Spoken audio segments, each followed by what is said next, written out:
Cuentos de Biddle. El Bardo es una colección de relatos infantiles para magos y brujas. Se trata de historias muy populares desde hace siglos.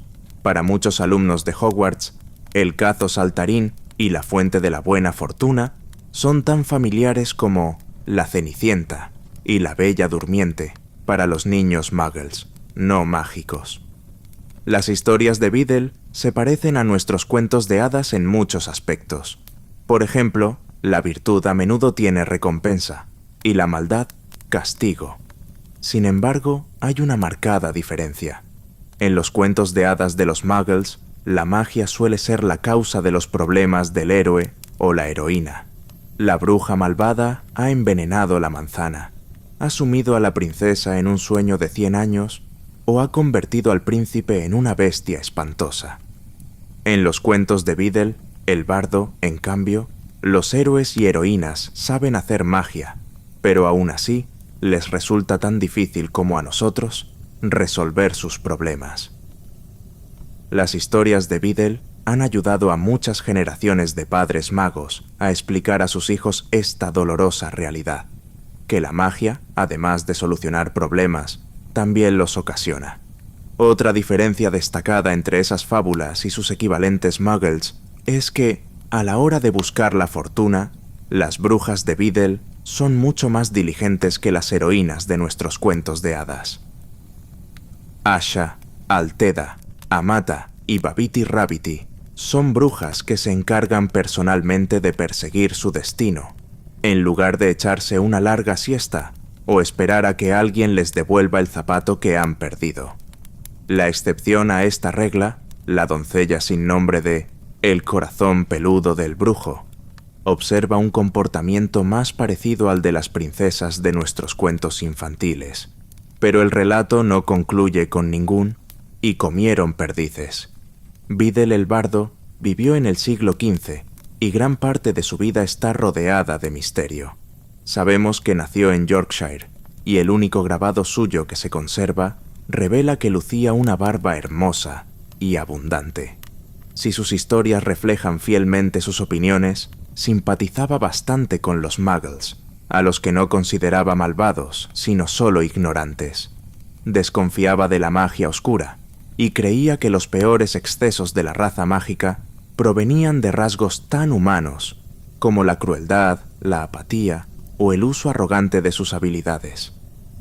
Los héroes y heroínas que triunfan en sus historias no son los que poseen la magia más poderosa, sino los que demuestran mayor bondad, mayor sentido común y mayor ingenio.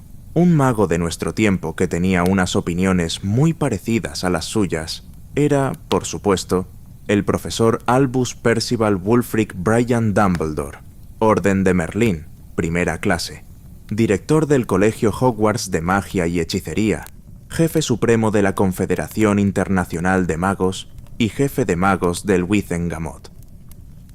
Pese a esa similitud de puntos de vista, supuso una sorpresa descubrir una serie de notas sobre los cuentos de Biddle el bardo entre los numerosos papeles que Dumbledore legó en su testamento a los archivos de Hogwarts. Nunca sabremos si esos comentarios los escribió para su propia satisfacción o con intención de publicarlos. Con todo, la profesora Minerva McGonagall, actual directora de Hogwarts, ha tenido la deferencia de permitirnos imprimir las notas del profesor Dumbledore junto a la nueva traducción de los cuentos, obra de Hermione Granger. Esperamos que los comentarios del profesor Dumbledore, que incluyen observaciones sobre la historia del mundo mágico, recuerdos personales e información esclarecedora acerca de los elementos clave de cada historia, contribuyan a que una nueva generación de lectores, tanto magos como muggles, entienda mejor los cuentos de Biddle el bardo. Todos cuantos lo conocimos personalmente, creemos que al profesor Dumbledore le habría encantado prestar su apoyo a este proyecto, dado que todos los royalties serán donados a la organización Children's High Level Group, que trabaja en favor de los niños desvalidos. Permitidme un pequeño comentario adicional sobre las notas del profesor. Según nuestros cálculos, Dumbledore las terminó 1 año y medio antes de los trágicos sucesos acaecidos en lo alto de la torre de astronomía de Hogwarts. Quienes estén familiarizados con la historia de la Guerra Mágica más reciente, entre ellos los lectores de los 7 volúmenes de la vida de Harry Potter, repararán en que el profesor Dumbledore no revela todo cuanto sabe, o sospecha, acerca de la última historia de este libro. La razón de esas omisiones quizás se encuentre en lo que, hace muchos años, le dijo sobre la verdad a su alumno favorito y más famoso. Es una cosa terrible y hermosa, y por lo tanto debe ser tratada con gran cuidado. Tanto si estamos de acuerdo con él como si no, quizá podamos disculpar a Dumbledore por querer proteger a los futuros lectores de las tentaciones a que él mismo había sucumbido, y por las que pagó tan alto precio.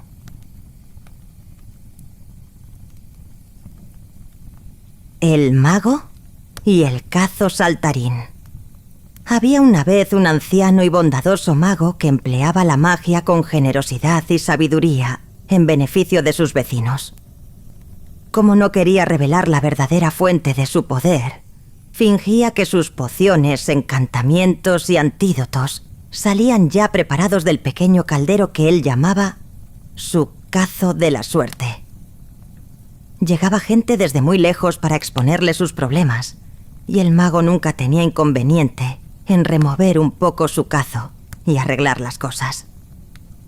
Ese mago tan querido por todos alcanzó una edad considerable, y al morir le dejó todas sus pertenencias a su único hijo.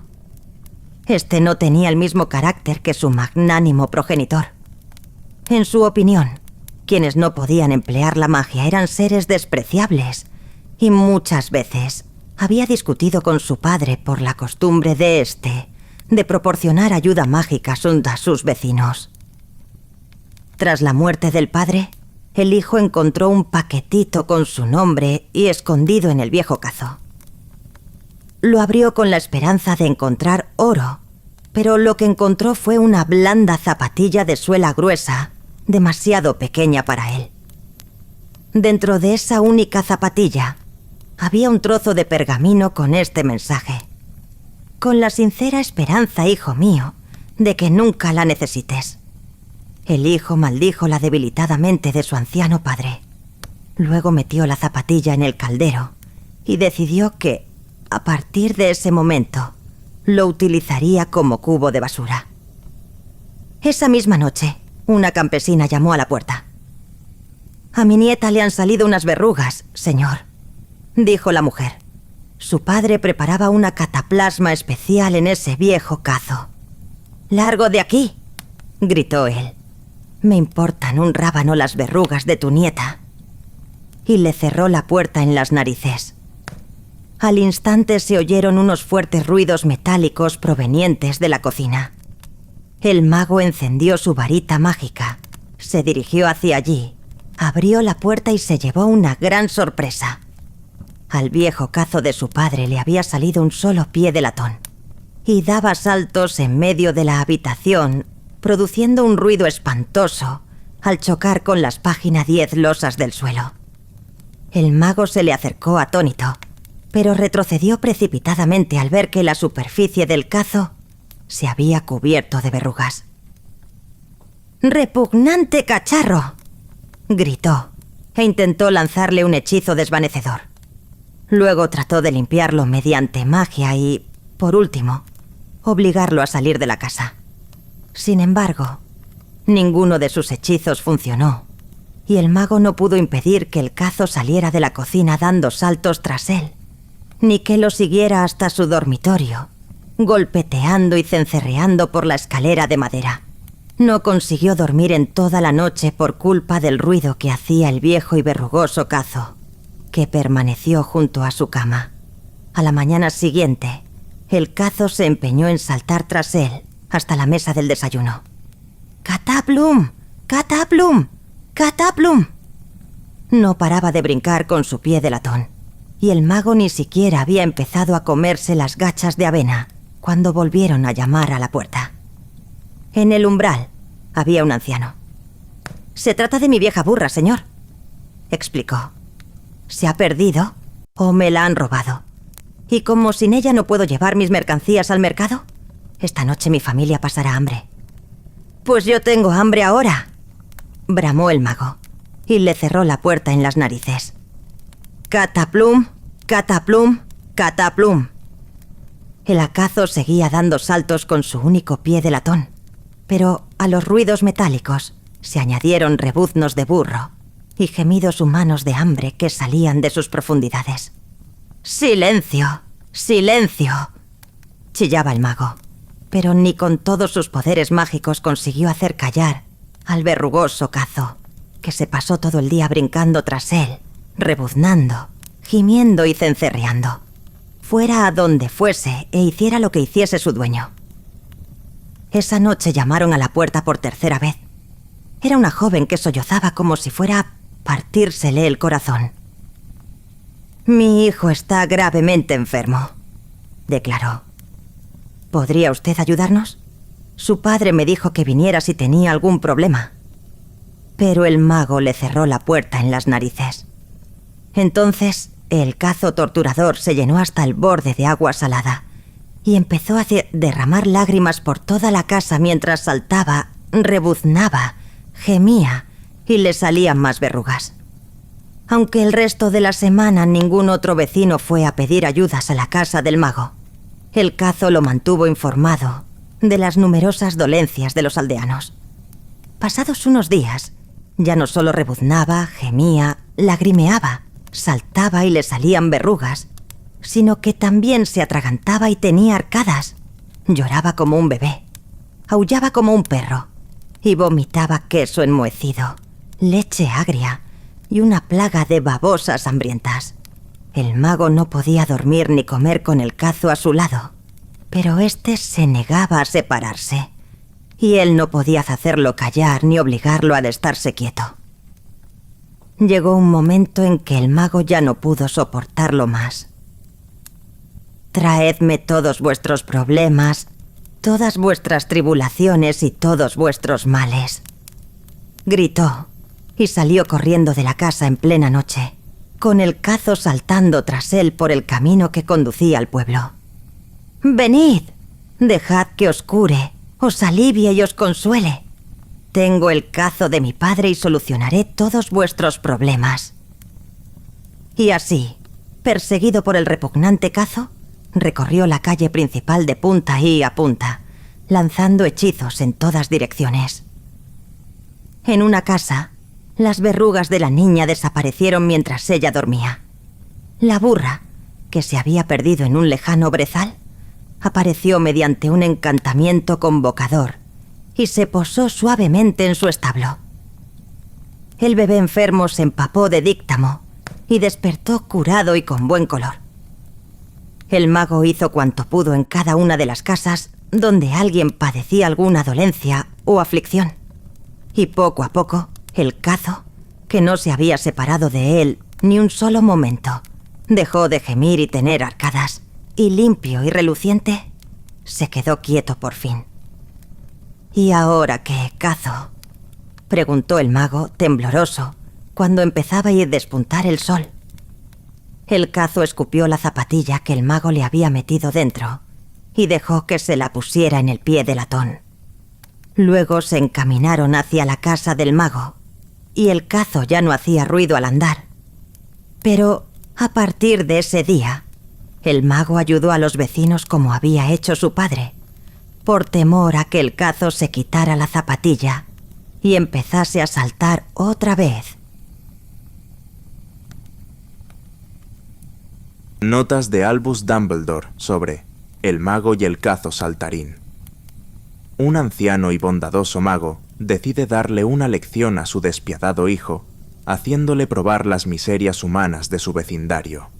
Al joven mago se le despierta la conciencia y accede a emplear la magia en beneficio de sus vecinos muggles. Una fábula sencilla y reconfortante. O eso podría parecer, en cuyo caso uno demostraría ser un inocente papanatas. Una historia pro-muggles en que un padre que respeta a los muggles supera en magia a un hijo que los desprecia. Resulta asombroso que sobreviviera alguna copia de la versión original de este cuento. que no las arrojaran todas a las llamas. Biddle no sintonizaba mucho con sus contemporáneos al predicar un mensaje de amor fraternal hacia los muggles. A principios del siglo XV, la persecución de magos y brujas se estaba agudizando en toda Europa. Muchos miembros de la comunidad mágica creían, y no sin motivos, que ofrecerse para lanzar un hechizo al enfermizo cerdo del vecino muggle equivalía a recoger voluntariamente la leña de su propia pira funeraria. «Que los muggles se las arreglen sin nosotros», era el lema de entonces, y los magos fueron distanciándose cada vez más de sus hermanos no mágicos, tendencia que culminó con la creación del Estatuto Internacional del Secreto de los Brujos en 1689, año en que la raza mágica decidió pasar a la clandestinidad. Pero los niños son niños, y el grotesco cazo saltarín había subyugado su imaginación. La solución consistía en conservar el caldero verrugoso y eliminar el contenido pro-muggles, por lo que hacia mediados del siglo XVI circulaba otra versión entre las familias de magos. En la historia revisada, el cazo saltarín protege a un inocente mago de sus vecinos, que lo amenazan provistos de antorchas y horquetas. Los persigue, los aleja de la casa del mago, los atrapa y se los traga enteros. Al final de la historia, para cuando el cazo se ha comido a todos sus vecinos, el mago obtiene de los pocos aldeanos supervivientes la promesa de dejarlo en paz para que practique su magia. A cambio, el mago ordena al cazo que entregue a sus víctimas. Este obedece y las regurgita, y los aldeanos salen solo ligeramente magullados. Incluso hoy en día, a algunos niños magos sus padres, generalmente anti-muggles, solo les cuentan la versión revisada de la historia, y cuando leen la original, si es que algún día llegan a leerla, se llevan una gran sorpresa. Pero como ya he insinuado, el sentimiento pro-muggles no era la única razón por la que el mago y el cazo saltarín despertaba tanta ira. A medida que las cazas de brujas se iban volviendo más violentas, las familias de magos empezaron a llevar una doble vida y utilizaban encantamientos de ocultación para protegerse. En el siglo XVII, todo mago o bruja que confraternizara con los muggles se convertía en sospechoso, e incluso en un marginado dentro de su propia comunidad. Entre los muchos insultos que recibían las brujas y los magos pro-muggles, jugosos epítetos como comefango, chupaboñigas y lamemugre datan de este periodo. Estaba la acusación de poseer una magia débil o de inferior calidad. Algunos magos influyentes de la época, como Brutus Malfoy, director de El Brujo en Guerra, un periódico anti-muggles, contribuyeron a perpetuar el estereotipo de que quienes respetaban a los muggles eran tan poco mágicos como los squibs. En 1675, Brutus escribió: «Podemos afirmar con certeza que todo mago que simpatice con la sociedad de los muggles tiene una inteligencia pobre y una magia tan débil y lamentable que solo puede sentirse superior cuando se encuentra rodeado de porqueros muggles. No existe una señal más indudable de magia débil que tener debilidad por los seres no mágicos y codearse con ellos». Ese prejuicio acabó desapareciendo ante la abrumadora evidencia de que algunos de los magos más destacados del mundo, 3, eran pro-muggles. Hay otra objeción a El mago y el cazo saltarín aún vigente en ciertos sectores. Quizás sea Beatrix Bloxham, 1794 a 1910, autora de los infames cuentos para leer bajo una seta, quien mejor la haya resumido. La señora Bloxham creía que los cuentos de Biddle el bardo eran perjudiciales para los niños por lo que ella llamaba su morboso interés por los temas más escabrosos, como la muerte, la enfermedad, el crimen, la magia siniestra, los personajes desagradables y las más repugnantes efusiones y erupciones corporales. La señora Bloxham tomó una serie de antiguas historias, entre ellas algunas de Biddle, y las reescribió de acuerdo con sus ideales, los cuales, según su parecer, llenaban las mentes puras de nuestros angelitos con pensamientos saludables y felices, manteniendo su dulce sueño libre de pesadillas y protegiendo la preciosa flor de su inocencia. El último párrafo de la pura y preciosa adaptación de El mago y el cazo saltarín de la señora Bloxham reza: entonces el cacito dorado se puso a bailar, feliz, yupi, yupi, yupi, con sus rosados piececillos. El pequeño Willikins había curado el dolor de tripita a todas las muñequitas, y el cacito estaba tan contento que se llenó de caramelos para el pequeño Willikins y las muñequitas. «Pero no olvidéis lavaros los dientecitos», gritó el cazo.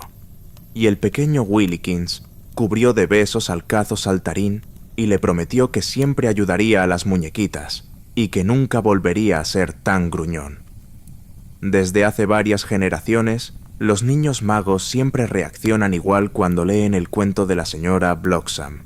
Sufren violentas arcadas y exigen que aparten el libro de ellos y lo hagan papilla. La fuente de la buena fortuna.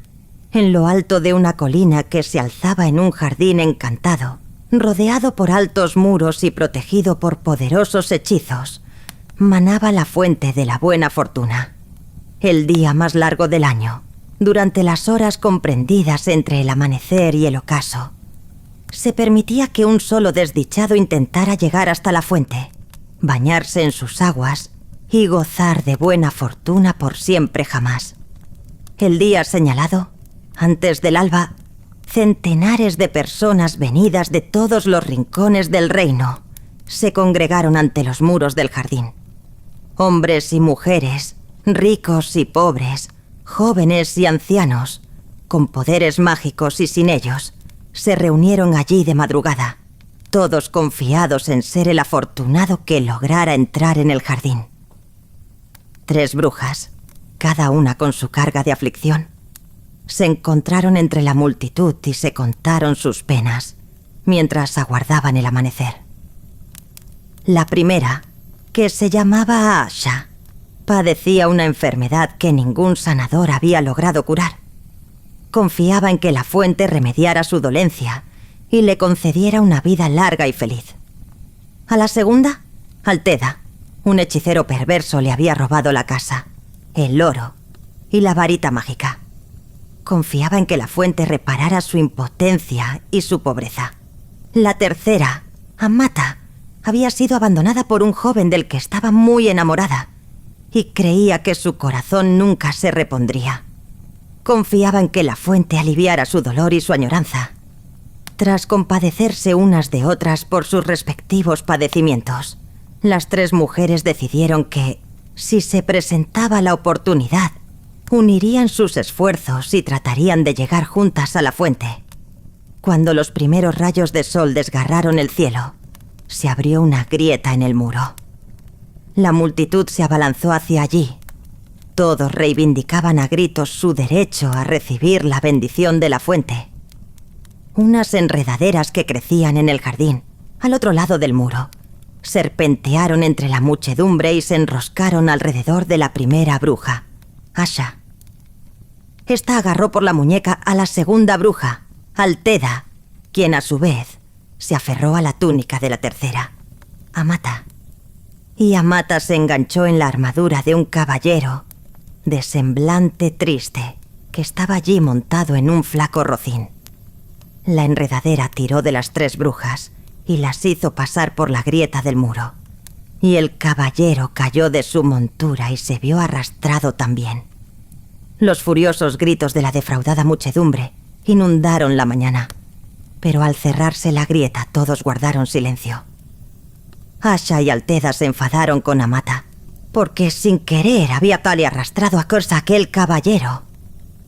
En la fuente solo puede bañarse una persona, como si no fuera bastante difícil decidir cuál de las 3 se bañará. Solo falta que añadamos uno más. Sir Desventura, como era conocido el caballero en aquel reino, se percató de que las 3 mujeres eran brujas. Por tanto, como él no sabía hacer magia, ni tenía ninguna habilidad especial que lo hiciera destacar en las justas o los duelos con espada, ni nada por lo que pudieran distinguirse los hombres no mágicos, se convenció de que no conseguiría llegar antes que ellas a la fuente. Así pues, declaró sus intenciones de retirarse al otro lado del muro. Al oír eso, Amata también se enfadó. «¡Hombre de poca fe!», lo reprendió. «Desenvaina tu espada, caballero, y ayúdanos a lograr nuestro objetivo». Y así fue como las 3 brujas y el taciturno caballero empezaron a adentrarse en el jardín encantado, donde, a ambos lados de los soleados senderos, crecían en abundancia extrañas hierbas, frutas y flores. No encontraron ningún obstáculo hasta que llegaron al pie de la colina, en cuya cima se encontraba la fuente. Pero allí, enroscado alrededor del pie de la colina, había un monstruoso gusano blanco, abotagado y ciego. Al acercarse las brujas y el caballero, el gusano volvió su asquerosa cara hacia ellos y pronunció estas palabras: «Entregadme la prueba de vuestro dolor». Sir Desventura desenvainó la espada e intentó acabar con la bestia, pero la hoja se partió. Entonces Altheda le tiró piedras al gusano, mientras Asha y Amata le lanzaban todos los hechizos que conocían para inmovilizarlo o dormirlo, pero el poder de sus varitas mágicas no surtía más efecto que las piedras de su amiga o la espada del caballero, y el gusano no los dejaba pasar. El sol estaba cada vez más alto, y Asha, desesperada, rompió a llorar. Entonces el enorme gusano acercó su cara a la de Asha y se bebió las lágrimas que resbalaban por sus mejillas. Cuando hubo saciado su sed, se apartó deslizándose suavemente y se escondió en un agujero del suelo. Las 3 brujas y el caballero, alegres porque el gusano había desaparecido, empezaron a escalar la colina, convencidos de que llegarían a la fuente antes del mediodía. Pero cuando se encontraban hacia la mitad de la empinada ladera, vieron unas palabras escritas en el suelo: «Entregadme el fruto de vuestros esfuerzos». Sir Desventura sacó la única moneda que tenía y la puso sobre la ladera, cubierta de hierba. Pero la moneda echó a rodar y se perdió. Los 4 siguieron ascendiendo, pero aunque caminaron varias horas, no avanzaban ni un solo metro. La cumbre no estaba más cerca y seguían teniendo delante aquella inscripción en el suelo. Estaban muy desanimados porque el sol ya había pasado por encima de sus cabezas y empezábase a descender hacia el lejano horizonte. No obstante, Altheda andaba más deprisa y con paso más decidido que los demás, y los instó a que siguieran su ejemplo, aunque no parecía que con ello fueran a alcanzar la cumbre de la colina encantada. «Ánimo, amigos, no os rindáis», los exhortó secándose el sudor de la frente. Cuando las relucientes gotas de sudor cayeron al suelo, la inscripción que les cerraba el paso se esfumó y comprobaron que ya podían continuar subiendo. Alentados por la superación de ese segundo obstáculo, siguieron hacia la cima tan deprisa como les era posible, hasta que por fin vislumbraron la fuente, que destellaba como un cristal en medio de una enramada de árboles y flores. Sin embargo, antes de llegar encontraron un arroyo que discurría alrededor de la cumbre, cerrándoles el paso. En el fondo del arroyo, de aguas transparentes, había una piedra lisa con esta inscripción: «Entregadme el tesoro de vuestro pasado». Sir Desventura intentó cruzar el arroyo tumbado sobre su escudo, pero este se hundió. Las 3 brujas lo ayudaron a salir del agua y luego se intentaron saltar a la otra orilla, pero el arroyo no se dejaba cruzar. Y mientras tanto, el sol seguía descendiendo más y más. Así que se pusieron a reflexionar sobre el significado del mensaje escrito en la piedra, y Amata fue la primera en entenderlo. Agarró su varita, extrajo de su mente todos los recuerdos de momentos felices compartidos con el joven del que estaba enamorada y que la había abandonado, y los vertió en el agua. La corriente se llevó sus recuerdos y en el arroyo aparecieron unas piedras que formaban un sendero. De ese modo, las 3 brujas y el caballero pudieron cruzar por fin al otro lado y alcanzar la cima de la colina. La fuente brillaba ante ellos, entre hierbas y flores de una belleza y una rareza extraordinarias. El cielo se había teñido de rojo rubí. Había llegado el momento de decidir quién de ellos se bañaría en la fuente. Pero antes de que tomaran esa decisión, la frágil Asha cayó al suelo. Extenuada por la agotadora escalada, estaba a punto de morir. Sus 3 amigos la habrían conducido hasta la fuente, pero Asha, agonizante, les suplicó que no la tocaran. Entonces, Althea se apresuró a recoger todas las hierbas que le parecieron útiles. Las mezcló en la calabaza, donde Sir Desventura llevaba el agua, y le dio a beber la poción a Asha. Entonces Asha se incorporó, y al cabo de un instante, ya se tenía en pie. Más aún, todos los síntomas de su terrible enfermedad habían desaparecido. «¡Estoy curada!», exclamó. «Ya no necesito bañarme en la fuente. Que se bañe Althea». Pero ésta se encontraba muy entretenida recogiendo más hierbas en su delantal. «Si puedo curar esa enfermedad, ganaré muchísimo oro», exclamó. «Que se bañe Amata». Sir Desventura hizo una reverencia invitando a Amatas a acercarse a la fuente, pero ella negó con la cabeza. El arroyo había hecho desaparecer toda la añoranza que sentía por su amado. Y de pronto comprendió que aquel joven había sido cruel y desleal, y que en realidad debía alegrarse de haberse librado de él. «Buen señor, sois vos quien debe bañarse, como recompensa por vuestra caballerosidad», dijo entonces. Haciendo sonar su armadura, el caballero avanzó bajo los últimos rayos del sol poniente y se bañó en la fuente de la buena fortuna, asombrado de ser el elegido entre centenares de personas y sin dar crédito a su gran suerte. Cuando el sol se ocultaba tras el horizonte, Sir Desventura emergió de las aguas luciendo todo el esplendor de su triunfo y se arrojó con su herrumbrosa armadura a los pies de Amata, que era la mujer más buena y más hermosa que jamás había conocido. Exaltado por el éxito, le suplicó que le entregara su corazón, y Amata, tan embelesada como él, comprendió que por fin había encontrado a un hombre digno de ella. Las 3 brujas y el caballero bajaron juntos de la colina, agarrados del brazo, y los 4 tuvieron una vida larga y feliz. Y ninguno de ellos supo ni sospechó jamás que en las aguas de aquella fuente no había ningún sortilegio. Notas de Albus Dumbledore sobre la fuente de la buena fortuna. La fuente de la buena fortuna es uno de los relatos preferidos de todos los tiempos, a tal punto que fue objeto del único intento de incluir una comedia musical en las celebraciones navideñas de Hogwarts. Nuestro entonces maestro de herbología, el profesor Herbert Beery, gran aficionado al teatro amateur, propuso deleitar a profesores y alumnos con una adaptación navideña de este cuento infantil tan entrañable.